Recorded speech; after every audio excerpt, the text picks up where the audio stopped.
बिस्मिल्लाहिर्रहमानिर्रहीम। अस्सलाम वालेकुम नाज़रीन, आप यूट्यूब चैनल देख रहे हैं। मैं इमरान खान हूँ। सबसे पहले जंग की सूरत हाल, जो लड़ाई लगी हुई है ख़ित्ते में मशरिक़ वस्ता में ईरान, अमेरिका और इसराइल के बीच में, इसमें पहले मैं बताता हूँ कि ईरान ने क्या किया, फिर आपको बताता हूँ कि इसराइल और अमेरिका ने क्या किया। ईरान ने 2-3 बड़े टारगेट मज़ीद अचीव किए हैं। नंबर 1 तो मैंने आपको पहले बताया था कि वो कन्फर्मेशन भी आ गई खबर की कि सऊदी अरब के शहर रियाद में दारुल हुकूमत है, वहाँ पे ईरान ने अटैक किया अमेरिकन एम्बेसी के ऊपर और कामयाब हमला किया। उसमें अमेरिका का काफ़ी नुकसान हुआ।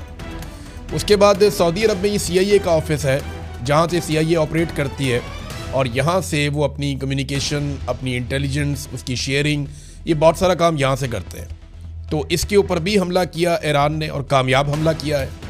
और ये तो सऊदी अरब के अंदर 2 बड़े टारगेट अचीव किए। इसके अलावा एक जो रडार है अमेरिका का इस रीजन में, उसके बारे में ख़बर आ रही है कोई $1 अरब से ज़्यादा कीमत का वो रडार है और वो पूरे रीजन में आगाह करता है अमेरिका को और अमेरिका के इत्तहादियों को कि किस किस्म का हमला कहाँ से लॉन्च होने वाला है। उसको भी ईरान ने जुज़वी तौर पे तबाह कर दिया है, लिहाजा वो अब फंक्शनल नहीं है। UAE के अंदर यानी दुबई में कॉन्सुलेट है अमेरिका की, उसके ऊपर ईरान ने एक ड्रोन के साथ अटैक किया है और इसकी बिल्डिंग के अंदर भी तबाही हुई है। वहाँ पे आग भड़क उठी है और लोग वहाँ से फुटेज बना के डाल रहे थे। तो इसराइल के ऊपर लगातार हमले ईरान के चल रहे हैं। वो एक के बाद एक वेव मारता है और मिसाइलों की बारिश उन्होंने की हुई है। वो रोज़ाना सैकड़ों मिसाइल और ड्रोन जो है वो इसराइल भेजना नहीं भूलता।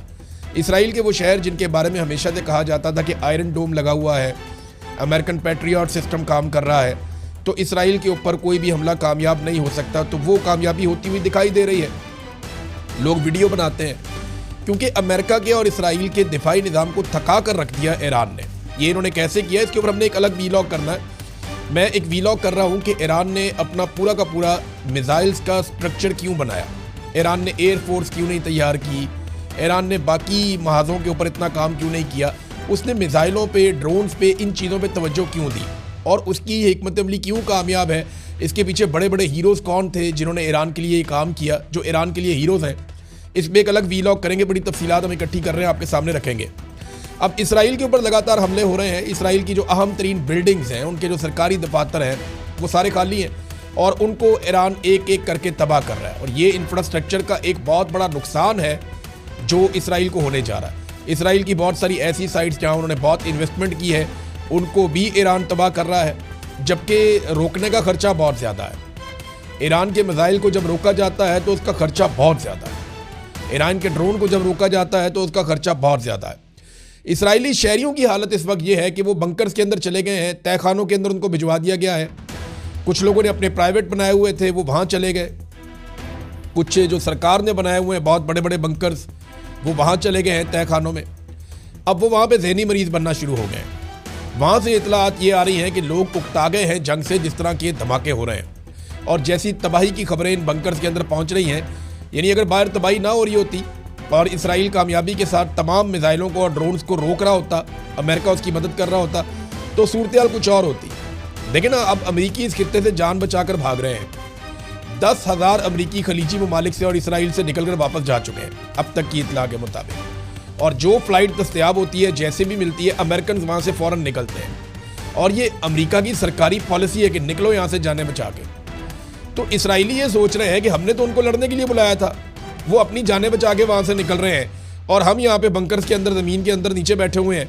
तो अब ख़तरा और खौफ बढ़ता जा रहा है इसराइल के लिए, जबकि ईरान ने अभी तक अपने वो हथियार इस्तेमाल नहीं किए जो उनके बहुत ख़तरनाक हथियार कहलाते हैं। मिसाल के तौर पर ईरान की वज़ारत दिफा का एक स्टेटमेंट आया। उन्होंने कहा कि हमने अभी तक अपने जदीद तरीन हथियार इस्तेमाल नहीं किए।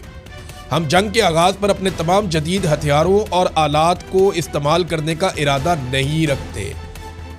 ये जनाब का एक और बड़ा ख़तरा जो है वो पैदा हो गया कि कहीं यहाँ पे एटमी लड़ाई ना हो जाए, क्योंकि अमरीकी तज्ज़ियाकार बहुत खौफनाक सिचुएशन बता रहे हैं अमेरिका के हवाले से। तो पहले हम बात कर रहे थे जो इसराइली अवाम है, जिन लोगों को घुसा दिया है नीचे बंकर्स के अंदर, वो ज़हनी मरीज़ बन रहे हैं, तनाव का शिकार हो रहे हैं और एक फोबिया का शिकार हो रहे हैं, जबकि ईरान के शहरी सड़कों पे हैं और वो शहादत की तमन्ना लेकर आ गए। क्योंकि सबसे बड़ा ईरान का जो नंबर 1 शहरी था वो आयतुल्ला खामनाई थे। उन्होंने शहादत को गले लगा लिया जानते बूझते हुए, और ये वेस्टर्न मीडिया ने रिपोर्ट किया कि उनके पास ये ऑप्शन था कि वो अपनी जान बचा सकते थे।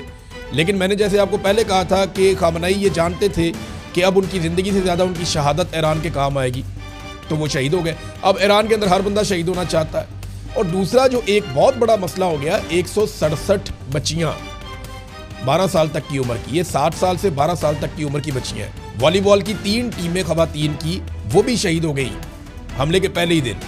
40 के करीब खवातीन थी, लड़कियाँ थी।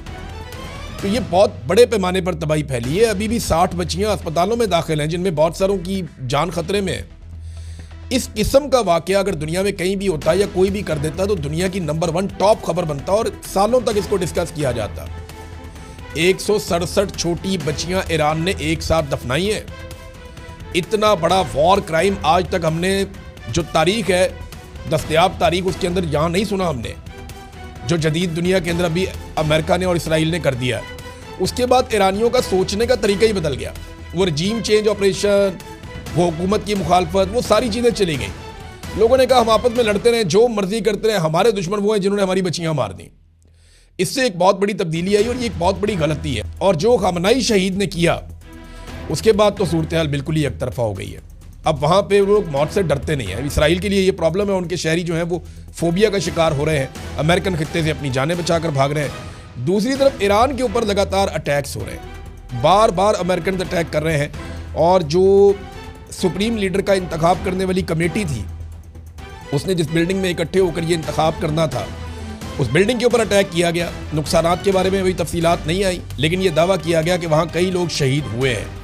लेकिन अभी कुछ इतलात आ रही हैं कि कंफर्मेशन इसकी आ जाएगी, लेकिन बहुत सारे मीडिया ने इसको रिपोर्ट कर भी दिया है और तकरीबन कंफर्म हो गया है कि नए सुप्रीम लीडर मुंतखब हो गए हैं ईरान के।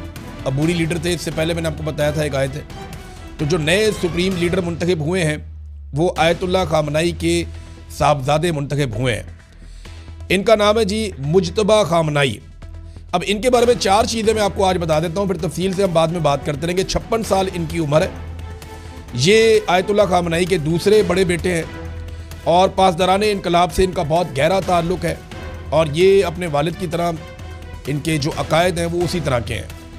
और चौथी चीज़ ये है कि इनके बीवी और बच्चों के बारे में अभी कंफर्मेशन नहीं आ रही। कुछ इतलात ये है कि इनकी अहलिया ज़हरा हद्दाद और इनके बच्चे शायद उस हमले में शहीद हो गए जहाँ पे आयतुल्लाह खामनेई शहीद हुए थे। अभी इसके बारे में पूरी तरह से कंफर्मेशन नहीं है, ये आने वाले दिन में आपको पता चल जाएगी। अब अमेरिका और इसराइल हमला तो कर रहे हैं ईरान के ऊपर, लेकिन उनके लिए बड़ा प्रॉब्लम यह है कि वो साइट्स किधर हैं जहाँ पे ये मिसाइल पड़े हुए हैं या तैयार हो रहे हैं। ईरान ने बहुत बड़े पैमाने पर मिसाइल तैयार करके छुपाए हुए हैं, किसी को भी इस बात का अंदाज़ा नहीं है।